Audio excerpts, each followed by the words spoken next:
The sheriff locked himself in the deepest cell. The next second, he threw out the key. When a colleague entered, he found the sheriff staring blankly out the window. He urged the sheriff not to do anything foolish, but the sheriff still uttered the forbidden words. "I want to go out." No one who said that has ever survived. It turns out humans in this future live 1,500 meters underground. There's a strict rule here. Anyone who says go out is sent to the surface for cleaning duty. Everyone sent to the surface has died from the toxic environment. Yet the sheriff deliberately spoke the forbidden phrase. This was because of his wife's mysterious death 3 years ago. That day, she claimed in the cafeteria that the outside world was flourishing with life. The ruins shown on screens were actually falsified footage by the leaders. Their goal was to imprison everyone underground and eliminate any desire to leave. When no one reacted, she shouted the forbidden words. "I want to go out." That's it. As her husband and sheriff, he had to personally send her to the surface. The bunker watched via live feed as Elle exited. After exiting, Elle wiped the bunker's camera with wool, believing the outside was finally habitable. But within steps, she collapsed and died. Hope vanished from the people's hearts. Only the sheriff knew her final words. "If it's safe, I'll wipe the camera." So her death was suspicious. To uncover the truth, the sheriff spoke the words, "I want out." So the mayor suited him up and sent him outside. He climbed the long staircase toward the surface. But when the bunker door opened, the outside world left him in awe. The surface was truly a serene paradise with birds chirping and flowers blooming, just as his wife had described. He desperately wanted those inside the bunker to know the truth.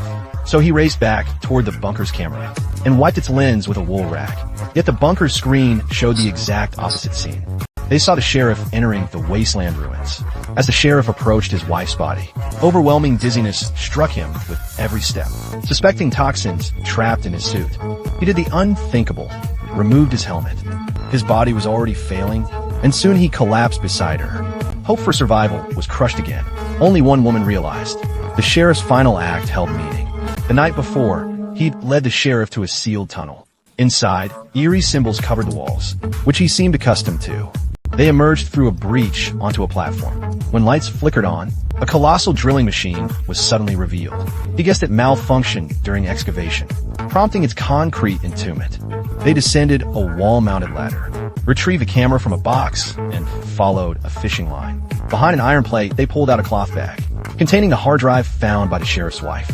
Inside are recordings of the outside world, along with his handwritten notes from cracking the hard drive. Seeing this, the sheriff rushed to confiscate and destroy everything. But the man protested angrily, roaring, "If you'd listen to your wife, Sheriff, she might still be alive."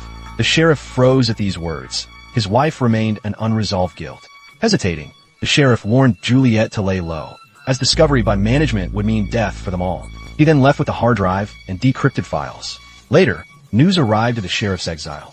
Immediately, he returned to the platform, having secretly kept knowledge of a passage beneath the lowest level. He came to investigate.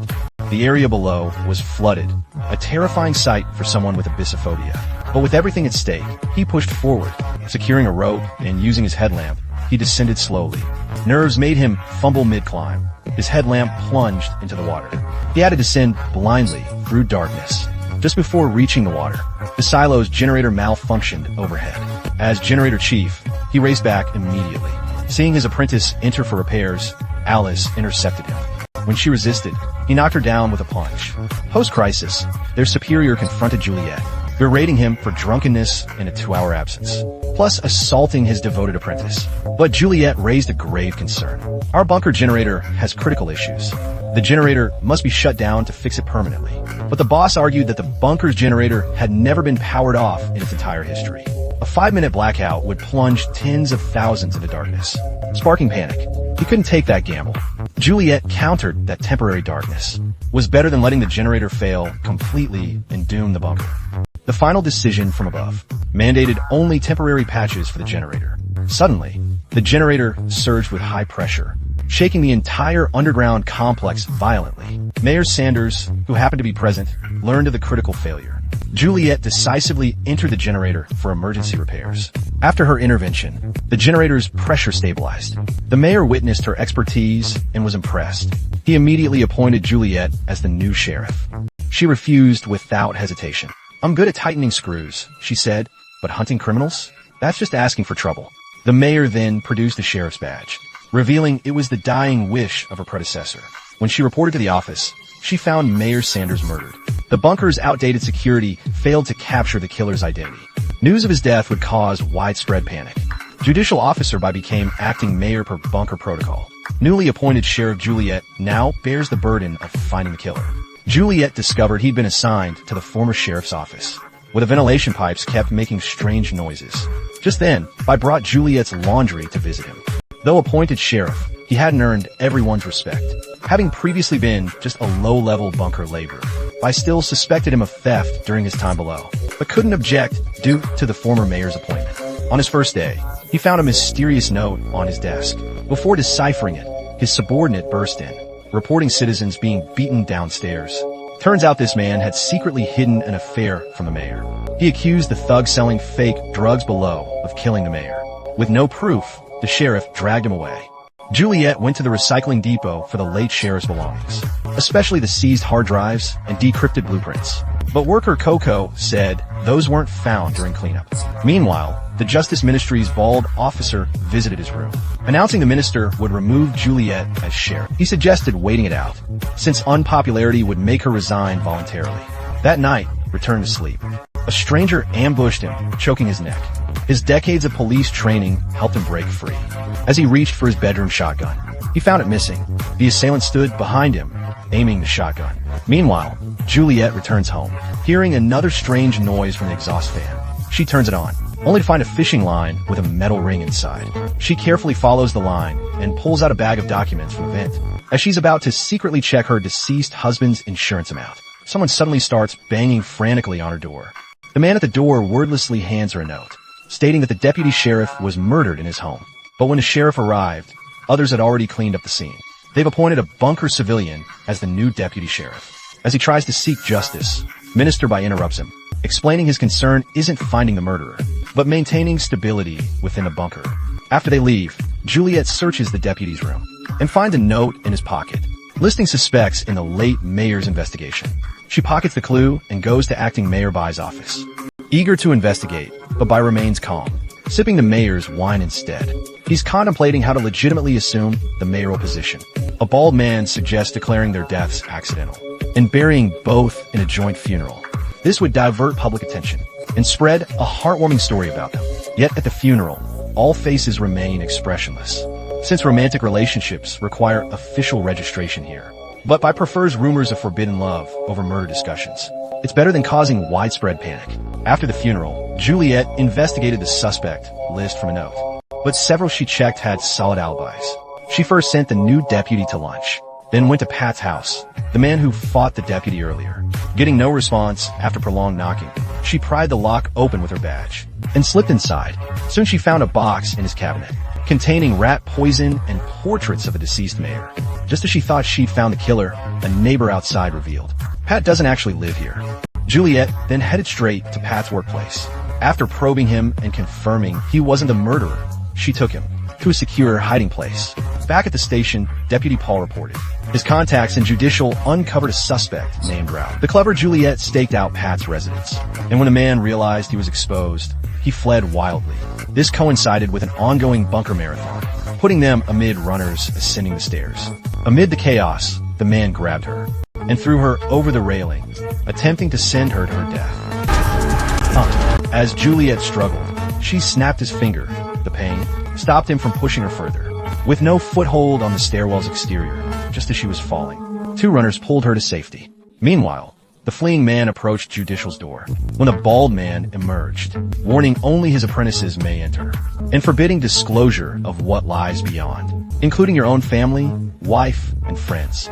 Only by entering this door could one realize that those inside perform the bunker's most vital work. They sustain the lives of tens of thousands in the bunker.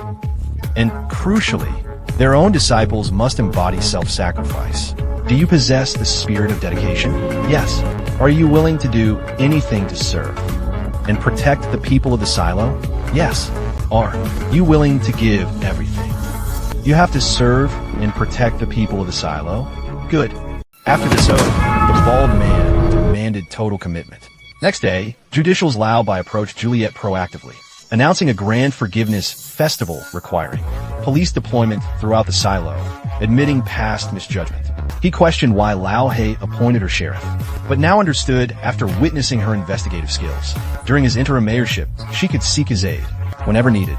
After consideration, she requested 2 days leave to retrieve personal items from mechanical on the lowest level. Crossing the central atrium, she noticed a man sketching the external sky. Approaching him, she inquired. He revealed that prolonged stellar observation uncovered a pattern. Celestial bodies appear to orbit in circular paths. Juliet compared his star charts with the actual sky. The prediction held true, an undiscovered cosmic secret. Departing the atrium, Juliet went straight down the tunnel to the deepest part of the bunker. Familiar with the place, she crouched down and retrieved an iron box from the corner. She took the worn-out little yellow duck inside and examined it closely. This was a historical relic collected by her persecuted boyfriend in violation of long-standing rules. The bunker had a strict convention. No historical relics were permitted there. Anyone who found a relic and didn't turn it in within 12 hours would be arrested and imprisoned by the Department of Justice. In serious cases, offenders would be sent outside the bunker for cleaning duty to continue investigating the truth about her boyfriend's death. She took her assistant to the home of the man who'd been pushed into the bunker by the bald man. Just as the assistant opened the bedroom cabinet, he unexpectedly found an identical little yellow duck inside. It looked exactly like the one in his hand. So he took the duck to the bald man at the Department of Justice to apply for an investigation into the incident. He claimed this evidence was found in the deceased's home, and bunker law prohibited private storage of historical relics. However, today was Forgiveness Day, when people could surrender relics without legal consequences. The bald man suggested he bring Deputy Sheriff Paul along to investigate, since he had limited knowledge of legal conventions. An hour later, he visited a resident arrested for possessing historical relics, who owed him a favor, hoping to get some clues there. At first sight, the man recognized the watch on his hand, which had been a birthday gift from her boyfriend. The man must know something about the boyfriend's death. Fell off the stairs a few months ago. After learning her ex-boyfriend fell to his death 6 months ago, she froze momentarily, then calmly brought up the matter of the watch. Since the bunker strictly controls historical relics, George secretly approached her one night to propose buying the watch. That's why Gina bought contraband from man, gave it to George, who then passed it to Juliet. Though seemingly flawless, her story was riddled with lies. Without exposing Gina, the sheriff left with his assistant. There's no way that woman's all there, right? Her place smells like a recycling junkyard and cat food. Even the assistant realized the woman was lying, but Juliet ordered him to keep quiet about today's events. Clearly, she had other plans. That night, while everyone slept, Juliet began her patrol. Seizing this rare chance, she went to the slums to find Gina. With others present earlier, she hadn't exposed Gina, but now alone, Juliet confronted her. You're the one who got George killed. You reported the hard drive secret to the Ministry of Justice, causing his fatal fall. Cornered, Gina claimed she was also a victim.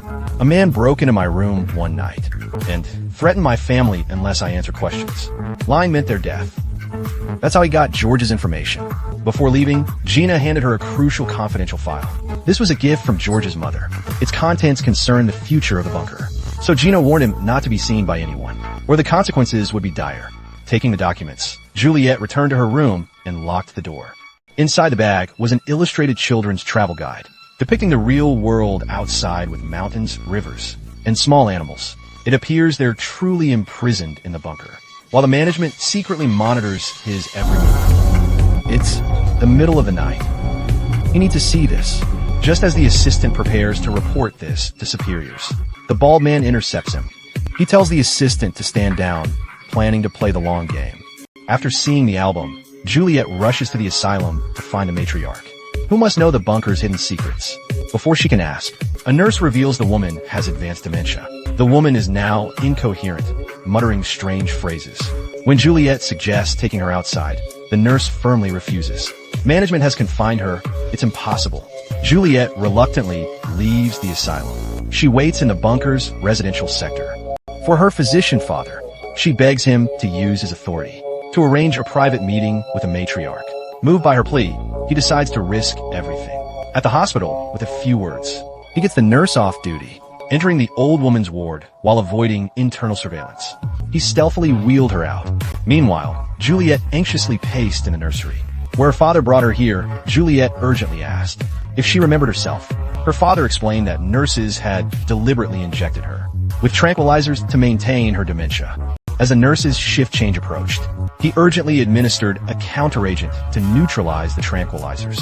Soon, the old woman regained coherent speech, immediately recognizing him as a doctor. She became agitated 30 years prior. He'd installed her birth control ring to forcibly sterilize disobedient civilians. As her agitation intensified, Juliet escorted her father from the nursery to privately question the woman. Presenting a sketchbook, the woman clutched it excitedly, calling it a relic from an old acquaintance. Then she revealed her identity, a keeper of the flame. A century ago, two factions warred underground: the memory-erasing administration versus memory-preserving keepers of the flame. After decades of conflict, only she survived, making her a perpetual target. The dying keeper passed the mantle to Juliet, charging her to uncover the bunker's secrets.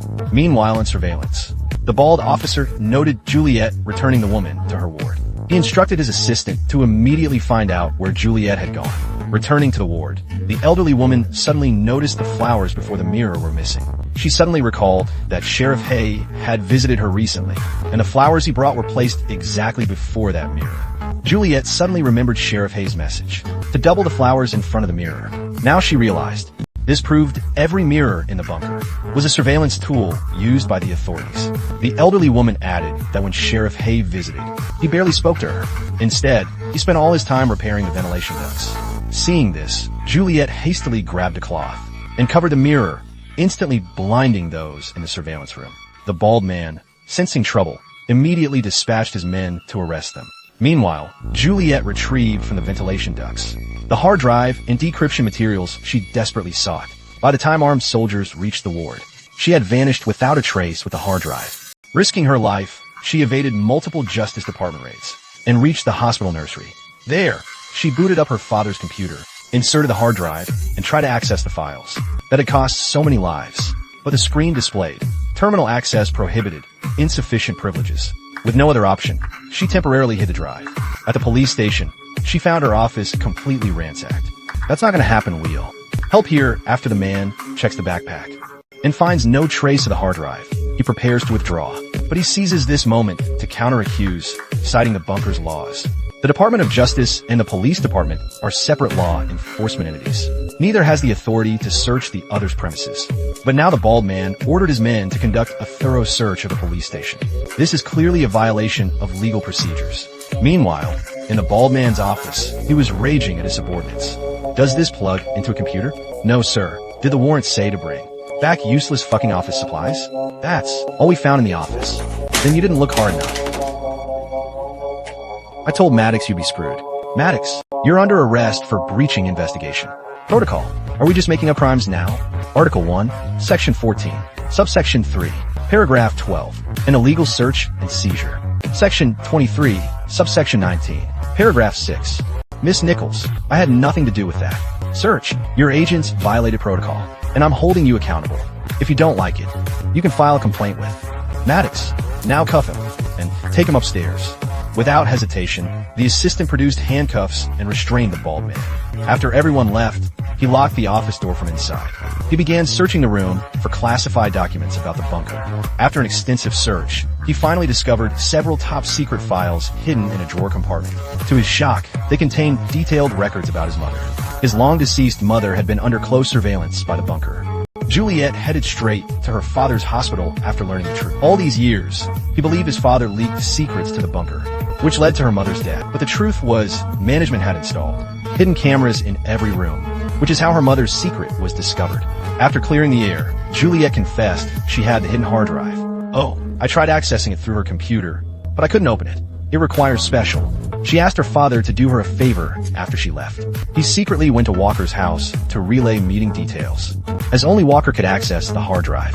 Juliet then took the hard drive and rushed from the hospital, only to encounter Justice Department checkpoints at every corridor level. They were searching for the drive. As she was about to be caught, she dashed upstairs and tried everything, but couldn't reach Walker. Suddenly, a man approached her uninvited. He was the man she'd briefly encountered at the restaurant, staring at the big screen drawing stars. He immediately recognized the drive as the core drive meant for police and Justice Department. Only they could access its files. But retrieving it was a dangerous mission. Remembering her boyfriend George and Sheriff Black died for this drive, she decided to risk accessing its contents. At the stairwell checkpoint, She claimed she'd already been checked and didn't need re-screening. As the drive was about to be discovered, Mayor White stepped in just in time. He vouched with the mayor's authority, allowing Juliet to slip through. Seeing Old-By save her, she quickly informed him of the bald guy's power grab plot, adding, "He'll undermine the mayor's authority soon." As the situation sounded dire, Old-By and Juliet moved to a cornfield to talk privately. There, Old-By countered, "What exactly is the bald guy searching for?" "I know what you're talking about. The clock is running, Juliet. We're almost out of time. If you got the heart wrapped in," I said, "hard drive? How would I know this address?" Unexpectedly, Old-By sprung the bald guy from jail. Realization dawned on Juliet. "I'm sorry, Sheriff Nichols. Could you just say you went outside?" No, I didn't. I distinctly heard one outside." "Robert, confirm?" "Affirmative. Throughout our history, issues were resolved. This must be handled. The greater good demands sacrifices. Of the few? For what? For a damn hard drive and heat tape? This isn't about materials. This is survival. That drive endangers every soul in this silo. You're our greatest threat in 140 years. Though faster than the bald guy, he couldn't overcome a dozen tough guys. Moments later, he was pinned to the ground by heavily armed soldiers. Baldhead opened the backpack and finally found the target object. At Lao-Bai's signal, Baldhead took custody of Juliet to escort her out for decontamination duty. As did the man my agents know more. Then enough evidence, I think, Sheriff. "Billy, we're trying to set me up. Shut up, you're lying, hey. If you believe you were misheard, you have the right to request a hearing, do I? Do I hell with judicial heaves. Fucking judicial, a sense of. Lipstick. That was uncalled for, Robin, so moonbake. Sure, you mentioned that in your report. What are you looking at?" Seizing the chance while Baldhead was distracted, Juliet broke free, snatched the backpack, and bolted toward the fence. He leaped from 10,000 meters high, but landed safely on the platform below. Seeing Baldhead's squad approaching, she dragged her injured leg and fled desperately. By the time Baldhead gave chase, she'd vanished without a trace. The observant Xiaohei realized she still wore a police uniform, complete with badge granting access to any residence. Tracking her down wouldn't be easy. "How'd she get away? You think I let her go?" The mayor erupted in fury upon receiving the news. Baldhead had never witnessed him this agitated. Clearly, the hard drive contained secrets of critical importance. Baldhead then confronted her father directly, demanding Juliet's whereabouts. Over a decade ago, the Ministry of Justice's pressure led to his wife's death. Now, they're targeting his daughter, so the father refuses to cooperate. Let me ask you, Mr. Simpsons, if you were in my position, would you help those hunting your child? No single person is more important than 10,000 or 1,000 who might. "Cool, me. I have no idea where she is," he says before turning away. Juliet is now a walking time bomb. The bald man suddenly remembers something and sends guards to escort his wife home, fearing Juliet's retaliation against his family. But when two armed soldiers arrive, his wife refuses their protection. It turns out she was a former commando, now in IT. She insists she can protect herself and their child. Entering the house, she discovers the security system dismantled. Her experience tells her an intruder's been here. After securing her child, she calmly draws a pistol from her bag and silently enters the bedroom. Something on the bed catches her attention.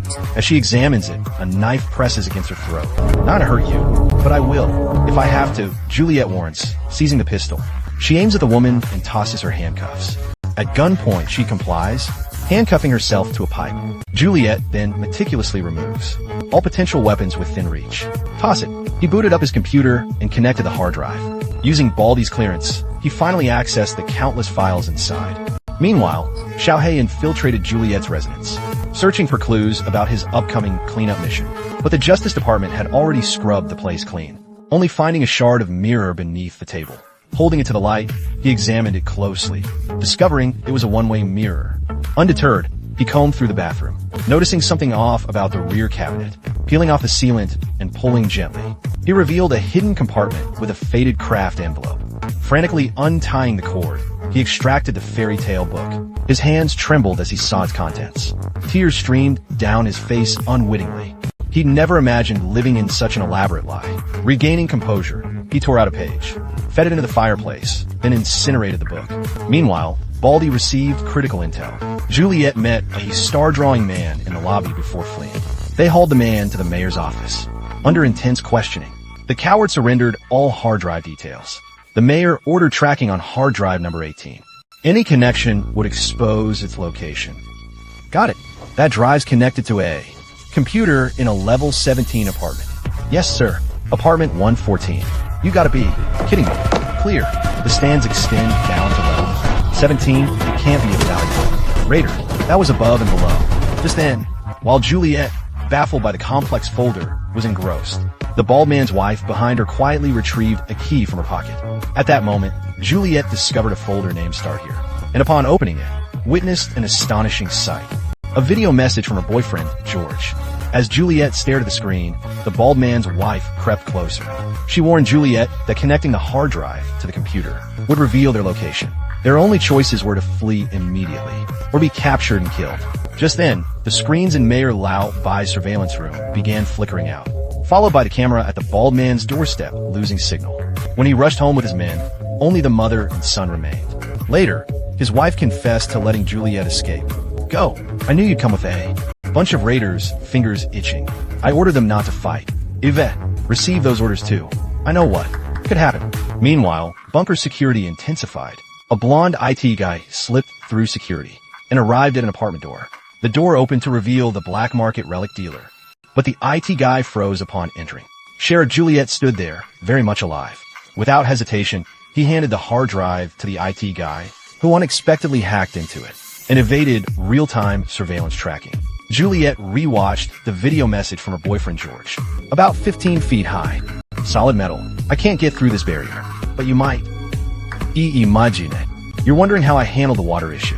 Turns out, it wasn't anything to worry about. Anyway, Jules, the crucial point is, the access door is down. Right there. You need to locate it. I'm making this recording, just in case I don't survive. People deserve to know why. Olsen Becker went outside to clean. Recall her instructions before going out. Look for the file labeled Jane Carmody cleaning in the final video message. They witnessed an utterly astonishing sight. Unexpected blue skies and waters beyond their known reality. Just as he tried to alert everyone about the screen, a man nearby stopped him as the strike team was closing in. The trio fled the area, and no sooner had they left than fully armed commandos arrived to search. Having narrowly escaped capture, they hid in a waste chute. Emerging on the 126th floor, the tech guy hacked the bunker system, displaying the hard drive footage on security monitors. Security staff gasped at the images, but instantly, Mayor Lao Bai ordered them to turn and close their eyes. Do what he says. Move. You two robbers. Follow.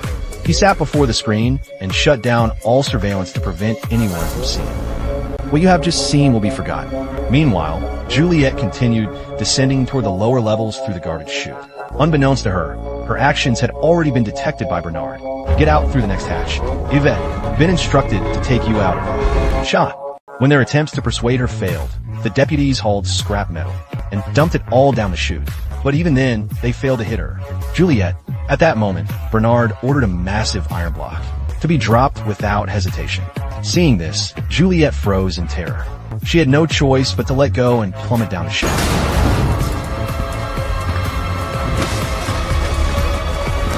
Otherwise, luckily, mechanics personnel were waiting below. Though she narrowly escaped death, Bernard still tracked her down. She had nowhere left to hide in the silo. The mayor produced the hard drive containing the truth and smashed it with a hammer before everyone. Captured, Juliet was then forced to undertake a cleaning. You've been given the necessary supplies, but we can't compel you to clean. Once beyond the airlock, you're beyond our loss. Juliet Nichols, on behalf of all silo residents, I hope you'll clean, so we may witness the world outside our sanctuary as it truly is. But here is safe. Remember that. And there, Juliet, any last words? After suiting Juliet in protective gear and securing her helmet, she was escorted to the exit tunnel Meanwhile, in the Central Hall cafeteria, all eyes were glued to the live feed on the main screen. As she emerged from the bunker into the outside world, she witnessed the exact landscape from the hard drive footage. Lush greenery and bird song surrounded her, yet something felt off. "Play it loud." Then, he approached the camera and lifted the cloth. But instead of wiping the lens, he discarded it and headed toward the large tree. When Meyerby counted down to 0, the man feigned collapse. Perfect timing. Meyerby exclaimed. To his astonishment, the man rose steadily, showing no signs of distress. He realized the bodies of Lao He and his wife on screen were nowhere to be seen. The bunker's display was showing fabricated footage. He turned away from the tree and walked onward. Yet behind him, the grassland remained vibrant and green. Meyerby slipped into a control room, turned a key, and flipped a switch.